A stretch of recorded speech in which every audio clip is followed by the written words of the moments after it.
ఓం నమః శివాయ.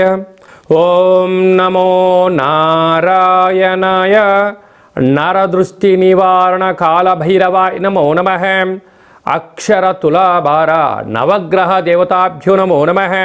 హరి ఓం. మా ఛానల్కి స్వాగతం. చూస్తున్న వీక్షకులకు ప్రేక్షకులకు ప్రియ కాళభైరవ భగవద్బంధులకి స్వాగతం పలుకుతూ మమ్మల్ని ఎంతగానో ఆదరిస్తూ ఉండబడినటువంటి ప్రియ సోదర సోదరీమణులకు సనాతన ధర్మ సంరక్షకులకు సమస్త భగవద్బంధువులకి స్వాగతం పలుకుతూ అందరికన్నా ముందుగా హోలీ పూర్ణిమ శుభాకాంక్షలు.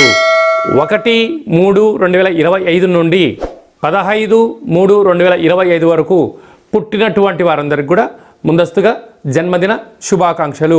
గతంలో వివాహం చేసుకున్న వారికి వివాహ వార్షికోత్సవ శుభాకాంక్షలు. ద్వాదశ రాశుల్లో గ్రహ గమనాన్ని వీక్షింపచేద్దాం.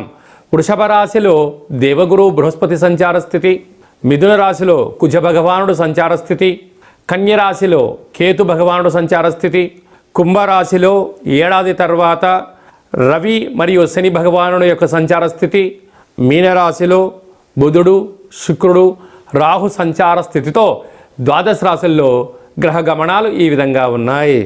కుంభరాశి వారికి హోళికా పూర్ణిమ సందర్భంగా ఒకవైపు ఏళ్లనాటి శని మధ్యమ సంచార స్థితి జరుగుతున్న దోషాన్ని ఎలా తొలగించుకోవాలి, ఐశ్వర్యానికి ఎలా స్వాగతం పలకాలో ఈ వీడియోలో సవివరంగా సంపూర్ణంగా తెలుసుకుందాం. కుంభరాశిలో ఏ నక్షత్రాలు వస్తాయనగా ధనిష్ఠా నక్షత్రంలోని 3వ పాదం, 4వ పాదం, శతభిష నక్షత్రంలోని 4 పాదాలు, పూర్వాభాద్ర నక్షత్రంలోని 1, 2, 3 పాదములు కలిపితే కుంభరాశి కూడా జరుగుతుంది. చాలామందికి పుట్టినటువంటి కాల సమయంలో డేటా ఆఫ్ బర్త్లో లేనటువంటి కారణం వలన పేరు యొక్క మొదటి అక్షరాన్ని అనుసరిస్తూ ఆ రాశిని తెలుసుకునే ప్రయత్నం చేద్దాం. గు, గే, గో, సా, సి, సు, సే, సో, ద అక్షరాల వాళ్ళందరూ కూడా కుంభరాశి జాతకులే. రాశిలోనే 30 సంవత్సరాల తర్వాత రవి భగవానుడు సంచరిస్తూ ఉండగా ఒకవైపు ఏళ్లనాటి శని మధ్యమ సంచార స్థితి చివరార్ధ రోజులుగా ఉండబడిన కాల సమయం, 2వ స్థానంలో త్రిగ్రహ కూటమి, మార్చి ఆఖరికి 2వ స్థానంలో షష్ఠగ్రహ కూటమి ప్రారంభం కాబోతుంది. కనుక కుంభరాశి వారికి అంతగా అనుకూలంగా లేదని చెప్పి గమనించగలగాలి. ఎందుకంటే 6 గ్రహాలు 2వ స్థానంలోకి రాబోతున్నాయి. రాశిలోనే రవిశనుల కలయిక.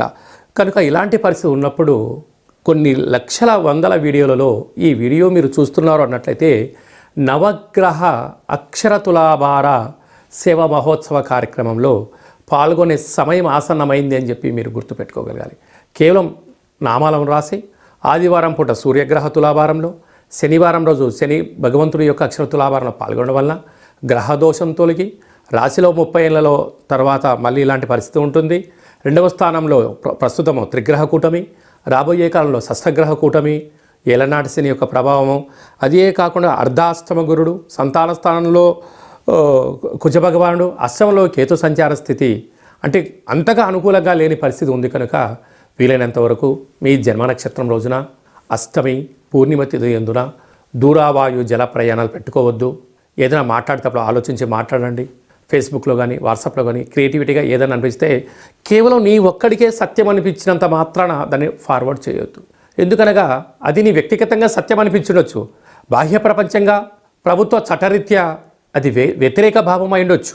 కనుక అంటే చేయని తప్పుకు ఉద్రేకభరితమైన నిర్ణయాలు మీరు ఎప్పుడైతే తీసుకుంటారో అనేక రకాలమైనటువంటి రోడ్డు మీద పోయి దాన్ని తీసుకొచ్చి నెత్తి మీద పెట్టుకోవడం అంటూ ఉంటారు.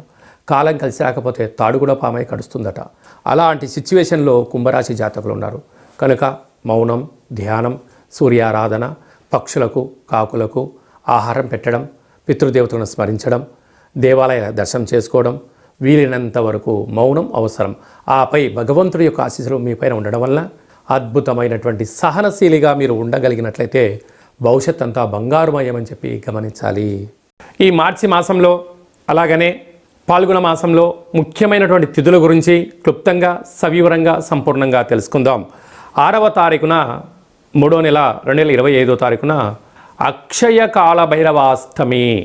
కనుక కష్టకాలంలో ఉన్నప్పుడు దైవనామస్మరణ చేయడం, ఆధ్యాత్మిక చింతన ఉండడం, గృహంలో దీపం వెలిగించడం వల్ల సకల అష్టకష్టాలు తొలగిపోతాయని చెప్పి గమనించాలి.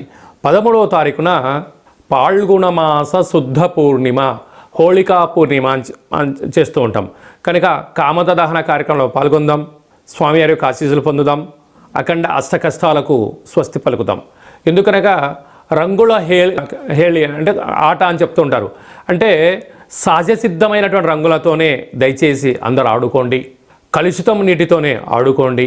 కళల కొత్త ప్రపంచానికి స్వాగతం పలకబోతున్నాం. ఎందుకనగా ఈ సంవత్సరానికి చివరి పూర్ణిమ అవడం వలన రంగుల హోళీ అంటారు. అంటే మనకు కొన్ని ప్రాంతాల్లో కొత్త పూర్ణిమ, వచ్చేటువంటి అమావాస్యను కొత్త అమావాస్య అంటారు. అంటే పాతదనానికి వీడుకోలు పలుకుతూ కొత్తదనానికి స్వాగతం పలుకుతూ ఉంటూ ఉంటాం.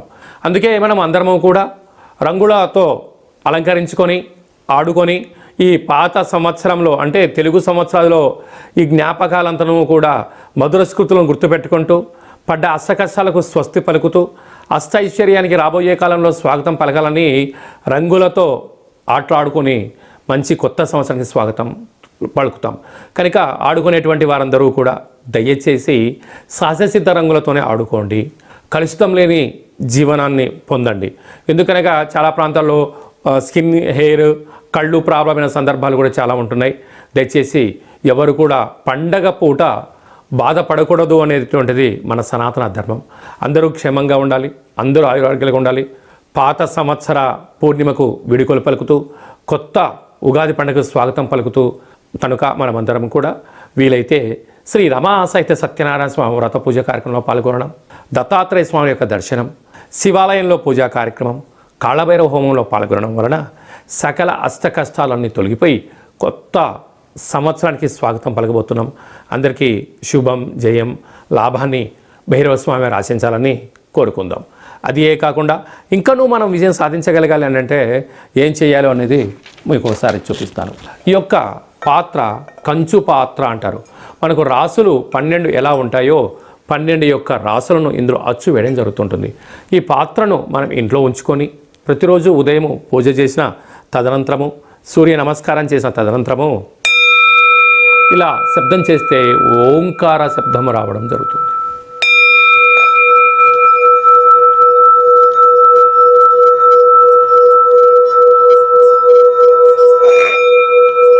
ఈ శబ్ద తరంగాన్ని ఇంట్లో సృష్టించడం వలన, ఓంకార శబ్దం వలన ఇంట్లో ఉండబడినటువంటి జ్యేష్ఠాదేవి అనగా దరిద్ర దేవత బయటికి వెళ్ళడం, లక్ష్మీమాత గృహంలోకి గళ్ళు గళ్ళుమంటూ రావడం జరుగుతుంది. కనుక ఈ కాళభైరవ స్వామికి అక్షయపాత్ర, కాళభైరవ స్వామికి పిరమిడ్లు, డాలరు, కంకణము మీకోసం ప్రత్యేకంగా కాళభైరవ హోమాన్ని చేయించి వీడియో కాల్ ద్వారా చూపించి 27 రకాల వస్తువులతో దిష్టి తీయించడం జరుగుతుందని చెప్పి కూడా గమనించాలి. అలాగే మనం నవగ్రహాల చేత బాధపడే వాళ్ళమందరము కూడా ఓ చిన్న రెమెడీ పరిహార కార్యక్రమాన్ని కూడా ఏర్పాటు చేయడం జరుగుతుంది. కళౌ వెంకటేశ్వర అంటారు. అంటే కలియుగ కాలంలో వెంకటేశ్వర స్వామిని స్మరించిన, ధ్యానించిన యోగదాయకం అని చెప్తారు. కనుక గ్రహదోషాలు, సకల దోషాలు తొలగిపోయి వాటిని నశింపజేసే శక్తి భగవంతుడికి ఉంటుంది. అలాగని మనకు ప్రతి నెలలో మనకు ఆదివారము, సోమవారము, మంగళవారం అని చెప్పి 4 మంగళవారాలు, 4 శనివారాలు లేక 5 సోమవారాలు వస్తూ ఉంటాయి. ఇలాంటి కాల సమయంలో ఆదివారం పూట సూర్య భగవానునికి స్మరించడం, 27 సార్లు నామాన్ని వ్రాయడం, సోమవారం పూట చంద్రుని స్మరించడం, 27 నామాలు వ్రాయడం. ఇలాగ వారంలో 7 రోజులకు 9 గ్రహాలకు నామ ఇతి మంత్రియత అంటే నామాన్ని స్మరించడం, నామాన్ని వ్రాయడం వలన భగవంతుడి యొక్క ఆశీస్సులు మన మీద ఉంటాయి. ఈ ఆదివారం రాసినటువంటి పత్రాలను మన యొక్క దేవాలయంలో నవగ్రహ తులాభార, అక్షర తులాభార మహోత్సవ కార్యక్రమాన్ని ఏర్పాటు చేయడం జరిగింది. ఒకవైపు సూర్యభగవాను త్రాసులో కూర్చోబెట్టడం, మరోవైపు మనం రాసిన అక్షర పత్రాలను అందులో ఉంచి తులాభారం చేయడము, ధాన్యంతో తులాభారం చేయించి వీరందరికీ ప్రత్యక్ష ప్రసారాన్ని ఏర్పాటు చేయడం జరుగుతుంటుంది. కనుక కేవలం ఒక 108 నామములతో మనము వ్రాసి మీరు పంపించినట్లయితే, ఈ రాయాలి అనుకుంటున్న వారందరూ కూడా ఈ కింద మనం సంప్రదించినట్లయితే ఈ రాసే పత్రాలను వాట్సాప్ ద్వారా కానీ కొరియర్ ద్వారా కానీ మీకు అందజేయడం జరుగుతుంది. రాసిన తర్వాత మళ్ళీ ఫోటో తీసి వాట్సాప్లో పంపిస్తే సూర్యగ్రహ దోషం ఉన్నప్పుడు సూర్యగ్రహ తులాభారంలో, శని భగవాను యొక్క దోషం ఉన్నప్పుడు శని భగవాను తులాభారంలో ప్రత్యక్ష ప్రసారాన్ని వీక్షింపజేయచ్చు, భగవంతుడి యొక్క ఆశీస్సులు పొందగలరు అని చెప్పి ఒక చిన్న విన్నపం. ఎందుకనక ప్రతిరోజు నిత్య నైతిక కార్యక్రమంలో 5 నిమిషాలు భగవంతుడి కోసం కేటాయిద్దాం, గ్రహ దోషాలు తొలగించుకుందాం, ఐశ్వర్యానికి, ఆనందానికి స్వాగతం పలుకుదాం అనేటువంటిది చిన్న విన్నపం. అలాగనే మీ వ్యక్తిగత జాతకం తెలుసుకోవాలనుకుంటున్నారా? మీరు పుట్టినటువంటి తేదీ, నెల, సంవత్సరం, సమయం, వ్రాసి మీరు వాట్సాప్లో పంపించగలిగినట్లయితే 100 సంవత్సరాల జాతకాన్ని సవివరంగా సంపూర్ణంగా వ్రాసి పంపించి మీరు పుట్టినప్పుడు గ్రహ గమనాలు ఎలా ఉన్నాయి, ప్రస్తుతం ఎలా ఉంటున్నాయి, రాబోయే కాలంలో ఎలా ఉండబోతున్నాయో సవివరంగా తెలియజేయడం జరుగుతుంటుంది. మన దగ్గర అదే కాకుండా డేటా బర్తులు లేనటువంటి వారికి మీ పేరు యొక్క మొదటి అక్షరాన్ని అనుసరిస్తూ రాశిని తెలియజేస్తూ రాశి యొక్క స్థితిగతులను మీకు తెలియజేస్తూ రమణ శాస్త్రం ద్వారా అనగా కాళ్ళ భైరవ ఉపాసన చేత గవ్వల ద్వారా భూత భవిష్యత్ వర్తమానాన్ని తెలియజేయడం జరుగుతుంది. అలాగే పుట్టినటువంటి పిల్లలకు ఆధ్యాత్మికమైన నామాలు ఎలా పెట్టాలో మీరు ఏమైనా సతమతం అవుతుంటే ఆ పుట్టినటువంటి సమయాన్ని రాసి పంపించినట్లయితే ఆధ్యాత్మికమైన నామాలను కూడా మీకు రాసి పంపించడం జరుగుతుంది. అలాగనే ప్రేమికుల మధ్య విభేదాలు కానీ భార్యాభర్తల మధ్య ఆటంకాలు కానీ స్వల్పంగా ఉన్నప్పుడు చిలికి పెద్దగా చేసుకొని పోలీస్ స్టేషన్లు గొడవలు అంటూ విడిపోయే పరిస్థితి అలాగా తెచ్చుకోకుండా సమస్య ఎందుకు వస్తుంది, వాటిని నివారించడం ఎలా అనే విషయాన్ని తెలుసుకున్నట్లయితే మనం సంపూర్ణమైనటువంటి స్వామివారి యొక్క సేవలో ఆధ్యాత్మిక చింతనగా ఉంటూ దైవనామాన్ని స్మరించడం వలన మిమ్మల్ని అద్భుతమైనటువంటి ఈ కష్టాలకు స్వస్తి పలికి ఐశ్వర్యం స్వాగతం ఎలా పలకాలో తెలియజేయడం జరుగుతుంది. కనుక ఆసక్తి గలవారు ఈ కింద అపాయింట్మెంట్ తీసుకొని సంప్రదించగలరు.